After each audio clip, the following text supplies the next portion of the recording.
समंदर इतना विशाल है जिसके आगे हमारी कल्पना भी हार जाती है। इन विशालाकाय समंदर के नीचे हजारों रहस्यमय जगहें और चीजें हैं जिनके बारे में जानना किसी के लिए भी नामुमकिन है। इन्हीं सब रहस्यों में से एक कहानी है टाइटैनिक की। इस जहाज के डूबने के 73 सालों तक किसी को ये पता नहीं चल पाया कि ये जहाज कहाँ डूबा था और किस अवस्था में मौजूद है। 15 अप्रैल 1912 को ये अनोखा जहाज डूबा था। इसके लगभग 73 सालों बाद यानी 1985 में उसे ढूंढा गया, लेकिन इसे ढूंढने के 35 सालों बाद भी इस जहाज को समंदर की गहराइयों से अभी तक निकाला नहीं जा सका है। आज की हमारी इस वीडियो में हम टाइटैनिक जहाज कैसे और क्यों डूबा था इसके बारे में बात नहीं करेंगे, बल्कि ये जहाज समंदर की गहराइयों से निकाला क्यों नहीं गया इस विषय पर बात करेंगे। तो चलिए शुरू करते हैं। टाइटैनिक जहाज कैसे और क्यों डूबा था इसके बारे में हम सबको थोड़ा बहुत पता तो जरूर है, और इस जानकारी के पीछे सबसे बड़ा हाथ है टाइटैनिक नाम की इस आइकॉनिक मूवी का, जो सन 1997 को रिलीज हुई थी। सन 1912 को टाइटैनिक डूबने के बाद करीब 73 सालों तक वैज्ञानिकों ने इसे ढूंढने की जी तोड़ कोशिश की और कई भी इसकी तलाश में किए गए, लेकिन किसी को भी कोई सफलता हासिल नहीं हुई।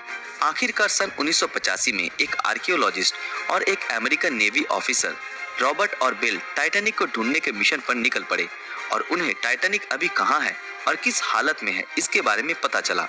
उनके टाइटैनिक को ढूंढने के बाद इसके कई राजों से पर्दा उठा जिसने पूरी दुनिया को हैरान कर दिया।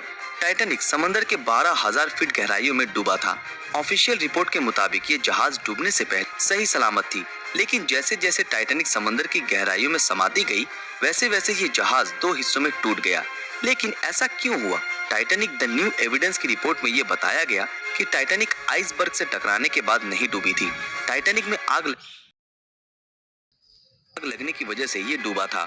खोजियों को जब इस जहाज का मलबा मिला तब उन्होंने ये पाया कि इसमें मौजूद बहुत सी चीजें वैसी की वैसी ही हैं।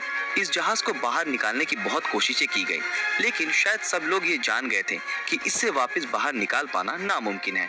आज की एडवांस टेक्नोलॉजी की मदद से भी टाइटैनिक को निकाला नहीं जा सका है और ये समंदर की गहराई में आज भी मौजूद है। आमतौर पर किसी भी जहाज को समंदर के नीचे से जैसे निकाला जाता है, टाइटैनिक को उस तरीके से निकाल पाना मुमकिन नहीं है, क्योंकि ये दो हिस्सों में टूटकर डूबा था।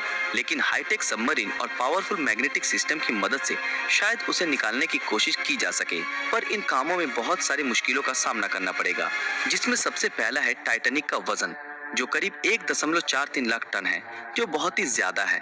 और इसके बाद आता है पानी का दबाव, जो जहाज के वजन को और भी कई गुना बढ़ा देता है। टाइटैनिक जिस जगह डूबी थी उस जगह की गहराई बहुत ज्यादा है और उस जगह से मात्र 1 स्क्वायर फीट की किसी भी चीज को सतह तक लाने के लिए करीब 392 किलो न्यूटन फोर्स की जरूरत पड़ेगी। लेकिन वैज्ञानिक आज तक इतनी पावरफुल मैग्नेट या सबमरीन बना नहीं पाए हैं जो इतनी आसानी से इतने गहरे को बाहर निकाल सके। शुरुआत में वैज्ञानिकों के पास टाइटैनिक को बाहर निकालने का कोई प्लान नहीं था, इसलिए उन्होंने कई मजेदार तरीके ट्राई किए टाइटैनिक को बाहर निकालने के लिए, जिसमें सबसे पहला पिंग पोंग बॉल की मदद से टाइटैनिक को रिकवर करने का प्लान सोचा। जी हाँ दोस्तों, आपने बिल्कुल सही सुना, पिंग पोंग बॉल। वैज्ञानिकों ने यह तरकीब लगाई कि वो डूबे टाइटैनिक जहाज में पिंग पोंग बॉल भर देंगे ताकि ये बॉल ऊपर की तरफ दबाव डाले, और ऐसे करके सबमरीन या फिर बड़े मैग्नेट की मदद से जहाज को बाहर निकालना मुमकिन हो। लेकिन तब वैज्ञानिकों के दिमाग में ये बात नहीं आई कि ये पिंग पोंग बॉल समंदर की गहराइयों तक जाते ही पानी के दबाव से फट जाएंगे। तब वैज्ञानिकों ने बड़े बड़े बलून्स की मदद से इस काम को अंजाम देने की परिकल्पना की। उन्होंने ये सोचा कि अगर हजारों लाखों बलून्स में हीलियम गैस भरकर इन बलून्स को जहाज से बांध दिया जाए, तब ये बलून्स ऊपर की तरफ दबाव डालेंगे और ऐसे करके टाइटैनिक को निकाला जा सकेगा। लेकिन तब वैज्ञानिकों ने ये नहीं सोचा कि इतने गहरे पानी में इन बलून्स में हीलियम गैस कैसे भरी जाएगी, और ये भी एक फ्लॉप आइडिया था। आखिरकार वैज्ञानिकों ने यह तरकीब लगाई, बर्फ की डेंसिटी पानी की तुलना में कम होती है और जिसलिए बर्फ पानी में तैरता है। उन्होंने ये सोचा कि टाइटैनिक जिस जगह पर मौजूद है, अगर किसी भी तरह उस जगह के पानी को बर्फ में तब्दील कर दिया जाए तो ऐसे करने से जहाज पानी के ऊपर तक आ जाएगा। इस तरकीब को बताया अमेरिका के एक इंजीनियर जॉन पियरे ने। उन्होंने अपनी रिसर्च में ये बताया कि इसमें अधिक मात्रा में लिक्विड नाइट्रोजन की जरूरत पड़ेगी, और ये आइडिया बहुत ही कमाल का था। लेकिन ब्रिटिश गैस कंपनी BOC के मुताबिक इस प्रोजेक्ट को अंजाम देने में करीब आधे मिलियन टन लिक्विड नाइट्रोजन की आवश्यकता होगी, और तभी सबके मन में ये सवाल आया कि इतने विशाल मात्रा लिक्विड नाइट्रोजन को इतनी गहराई तक कैसे ले जाया जाएगा और अंत में ये प्रोजेक्ट भी कामयाब नहीं हो सका। इसके बाद एक शिप बिल्डिंग कंपनी ने टाइटैनिक को निकालने का एक आइडिया दिया। उनके मुताबिक सबसे पहले टाइटैनिक पे जमे शैवाल को और गंदगी को साफ करना पड़ेगा और इसके लिए एक पावरफुल वैक्यूम क्लीनर जैसी मशीन की जरूरत होगी। इसके बाद एक मजबूत लोहे की मोटी तार से टाइटैनिक को इस बोट से जोड़ देना पड़ेगा और बाकी का काम ये मशीन ही कर देगा। और एक ऐसी सबमरीन का जुगाड़ करना पड़ेगा जिसका टैंक गैस से फुल हो।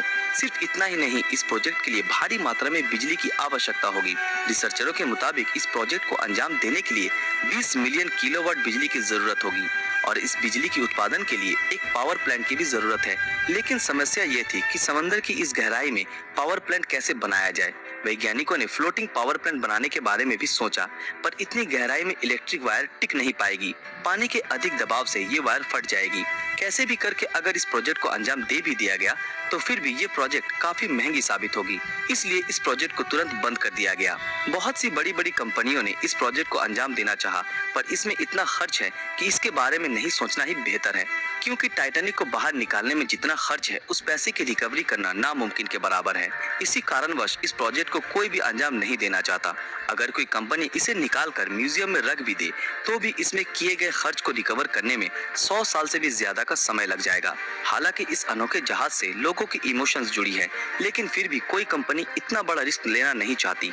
वैज्ञानिकों के मुताबिक बैक्टीरियाओं ने इसके मलबे को खोखला कर दिया है और आने वाले कुछ सालों में ये बैक्टीरिया टाइटैनिक को पूरी तरह तहस नहस कर देंगे। सिर्फ इतना ही नहीं, टाइटैनिक बहुत से सामुद्रिक मछलियों का घर बन चुका है। इसलिए यूनेस्को ने साल 2001 में टाइटैनिक को under water cultural heritage protected site declare कर दिया है। कहा जाता है कि इस जहाज को निकालने में जितना खर्चा होगा उतने पैसे में दूसरी और भी बेहतर जहाज खरीदी जा सकती है और कोई भी कंपनी ऐसी बेवकूफी करना नहीं चाहेगी।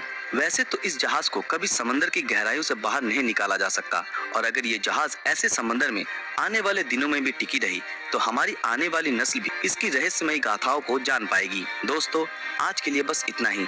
उम्मीद करते हैं आज की हमारी ये वीडियो आप लोगों को पसंद आई हो। तो फिर मिलते हैं आपके साथ अगली वीडियो में। अगर ये वीडियो आप लोगों को अच्छा लगा तो इस वीडियो को लाइक, कमेंट और ज्यादा से ज्यादा शेयर जरूर करें।